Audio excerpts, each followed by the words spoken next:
Hello बच्चों, पिछले lecture में हमने क्लियर किया था मेंडल्स लॉ और मेंडल्स के क्रॉस के बारे में। मेंडल्स लॉ और मेंडल क्रॉस जो थे, मेंडल्स की जो रीडिस्कवरी हुई थी 19th सेंचुरी में, उसके बाद कई ऐसी चीजें थी जो इनहेरिटेंस में मेंडल्स के या मेंडलिज्म के ठीक अपोजिट थी, जिसमें एक सबसे कॉमन था फैक्टर हाइपोथेसिस। फैक्टर हाइपोथेसिस, जो फैक्टर हाइपोथेसिस था, इसे दिया था बेटसन ने। इसे दिया था किसने? बेटसन ने। बेटसन ने जो फैक्टर हाइपोथेसिस दिया था, ये उन्होंने 3 पॉइंट पर दिया था, 3 मुख्य बिंदुओं पर दिया था। वो 3 मुख्य बिंदु में सबसे पहली चीज थी polygenic inheritance. Polygenic inheritance, inheritance. अब फिर होता है कि पॉलीजेनिक इनहेरिटेंस, इसको हम कहते हैं बहुजीनिक अनुवांशिकी। जो पॉलीजेनिक इनहेरिटेंस था, यह वह इनहेरिटेंस होता है जिसमें किसी एक जीन के लिए 2 या 2 से अधिक जो आपके जीन युग्म है, ये क्या हो, एक साथ प्रभावी हो जाए, तो उस चीज को हम क्या कहते हैं? पॉलीजेनिक इनहेरिटेंस कहते हैं। दूसरी जो चीज होती है, ये होती है मल्टीपल एलेलिज्म। या एलेलिज्म, जिसे हम कहते हैं हिंदी में बहुयुग्म विकल्पता। जब एक ही लक्षण की वंशागत में 2 या 2 से अधिक जीन एलील हो सकते हैं, तो यही चीजें क्या कहलाती है? मल्टीपल एलेलिज्म कहलाती है। दूसरी है प्लायोट्रॉपी, प्लायोट्रॉपिज्म, जिसे हम कहते हैं बहुप्रभाविता। जब एक ही जीन युगल 2 या 2 से अधिक लक्षणों को प्रभावित कर सकती है, तो यही चीज क्या कहलाती है? प्लायोट्रॉपिज्म कहलाती है। ये 3 ऐसी मुख्य चीजें हैं जो क्या करती है? मेंडल्स लॉ को फॉलो नहीं करती और मेंडल्स लॉ के ठीक एक अलग रेशियो बनाती है, एक अलग क्रॉस बनाती है। तो अब इन्हीं को हम देखते हैं।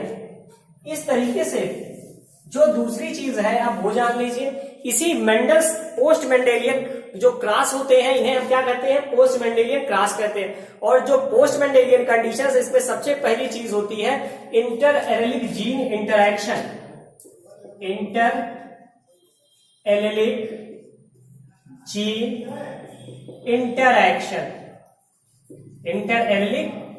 इंटरएक्शन, यानी पारस्परिक जीन प्रक्रिया। जो पारस्परिक जीन प्रक्रिया है, इसमें सबसे पहला क्रॉस जो होता है, वो सबसे कॉमन है, जिसे हम कहते हैं इनकम्प्लीट डोमिनेंस। पहले ही ये दे रहा है कि ये क्या है? डोमिनेंस। यानी जो हम मेंडल्स का फर्स्ट लॉ था, क्या था? Law of dominance. और या आप कह सकते हैं लॉ ऑफ सेग्रीगेशन, क्योंकि लॉ ऑफ डोमिनेंस को कॉमन लॉ ऑफ इनहेरिटेंस घोषित कर दिया गया था, इसके लिए लॉ ऑफ सेग्रीगेशन को काउंटेबल किया जाता है। और ये क्या है? उसी चीज का ये क्या है? अपवाद है। इनकम्प्लीट डोमिनेंस कह रहा है। इनकम्प्लीट, इन मीन्स एब्सेंट, यानी कंप्लीटली डोमिनेंसी जो हो वो कंप्लीटली प्रेजेंट ना हो, कंप्लीटली सीन ना हो, उस प्रकार की डोमिनेंसी को हम क्या कहते हैं? Incomplete dominance. हिंदी में कहते हैं अपूर्ण प्रभाविता। अपूर्ण प्रभाविता यानी क्या हो? प्रभाविता पूर्ण ना हो, प्रभाविता कॉमनली सीन ना हो, तो इस प्रकार की चीजों को हम क्या कहेंगे? अपूर्ण प्रभाविता कहेंगे। इसमें होगा क्या कि जो हमारे दोनों कंट्रास्टिंग कैरेक्टर होते हैं, ये क्या होंगे? एक जो डोमिनेंट होगा, दूसरा रिसेसिव होगा। जो डोमिनेंट होगा वो रिसेसिव के साथ क्या हो जाएगा? मिक्स हो जाएगा, और डोमिनेंट भी अपना प्रभाव दिखाएगा और रिसेसिव भी अपना प्रभाव दिखाएंगे। यानी दोनों कैरेक्टर एक दूसरे अपना प्रभाव दिखाने के लिए क्या करेंगे? एक दूसरे में प्रॉपरली मिक्स हो जाएंगे। और इससे एक थर्ड कैरेक्टर का फॉर्मेशन होगा, जिसे क्या कहेंगे? जिसे हम कहेंगे मध्यम या मीडिएटर, या आप हाइब्रिड भी कहते हैं। इस तरीके से ये जो इनकम्प्लीट डोमिनेंस है, इसी का दूसरा नाम इसीलिए हो जाता है ब्लिंडिंग या ब्लेंड, दोनों चीजें कह सकते हैं। ब्लिंडिंग इनहेरिटेंस, यानी जो इनकम्प्लीट डोमिनेंस है, इसे हम क्या कहते हैं? इसे हम ब्लेंडिंग इनहेरिटेंस भी कहते हैं। जो इनकम्प्लीट डोमिनेंस था, इसमें जो क्रॉस था वो मिराबिलस जलापा पर है। मिराबिलस जलापा मिराबिलस जलापा जो है ये साइंटिफिक नेम होता है किसका, गुलाबास का, और इसे दिया था किसने, कार्ल कोरेंस ने, कार्ल कोरेंस ने 1903 में।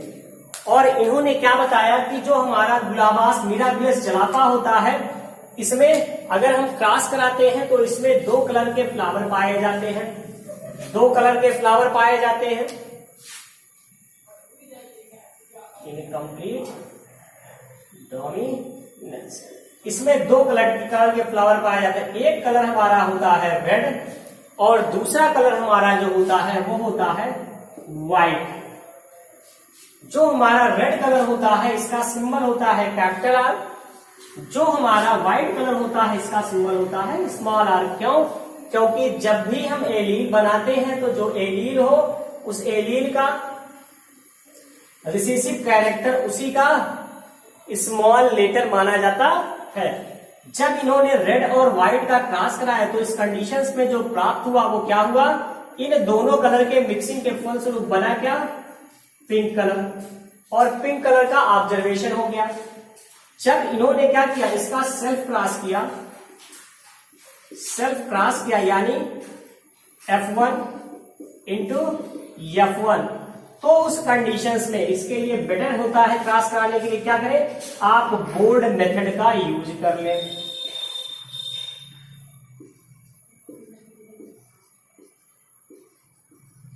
जो ऊपर से है उसको ऊपर से, जो साइड से है इसको साइड से।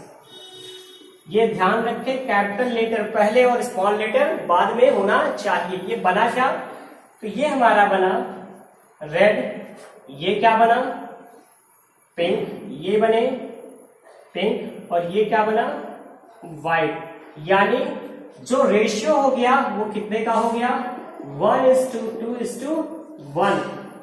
जबकि आपको याद होगा कि लॉ ऑफ सेग्रीगेशन जो था वहां जो रेशियो बन रहे थे वो फिनोटिपिक रेशियो था 3:1 और जीनोटिपिक रेशियो था 1:2:1। जबकि हमारा जो इनकम्प्लीट डोमिनेंस है इसमें केवल एक ही रेशियो बनता है, जो जीनोटिपिक रेशियो होता है वही फिनोटिपिक रेशियो भी होता है। ऐसा क्यों हो रहा है, क्योंकि जो हमारा डोमिनेंट कैरेक्टर है ये क्या कर रहा है, इस रिसेसिव कैरेक्टर के साथ क्या हो रहा है, मिक्स हो जा रहा है। इसलिए एक तीसरा कैरेक्टर बन जा रहा है जिसके कारण जीनोटिपिक और फिनोटिपिक कैरेक्टर क्या हो जाते हैं, सेम हो जाते हैं। इसी तरीके से दूसरा क्लास देखें,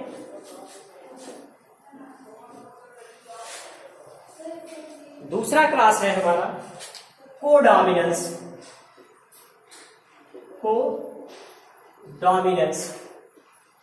कोडोमिनेंस इसे हम कहते हैं सहप्रभाविता।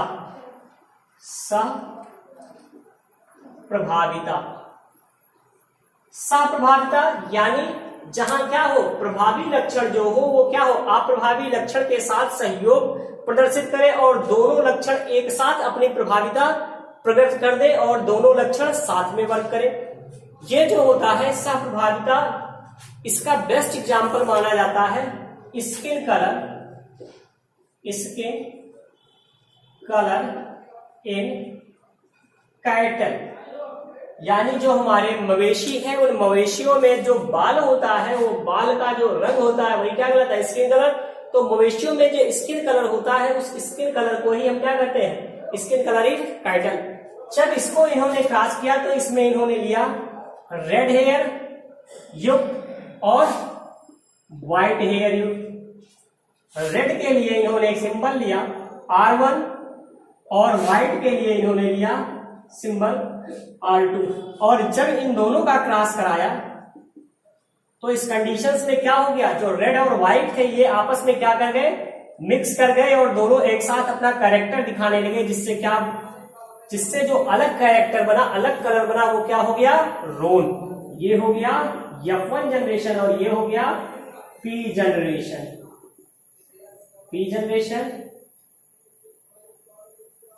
And F1 generation.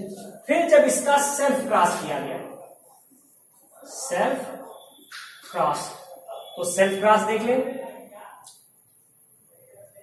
यानी F1 इंटू F1 यानी R1 R2 into R1 R2।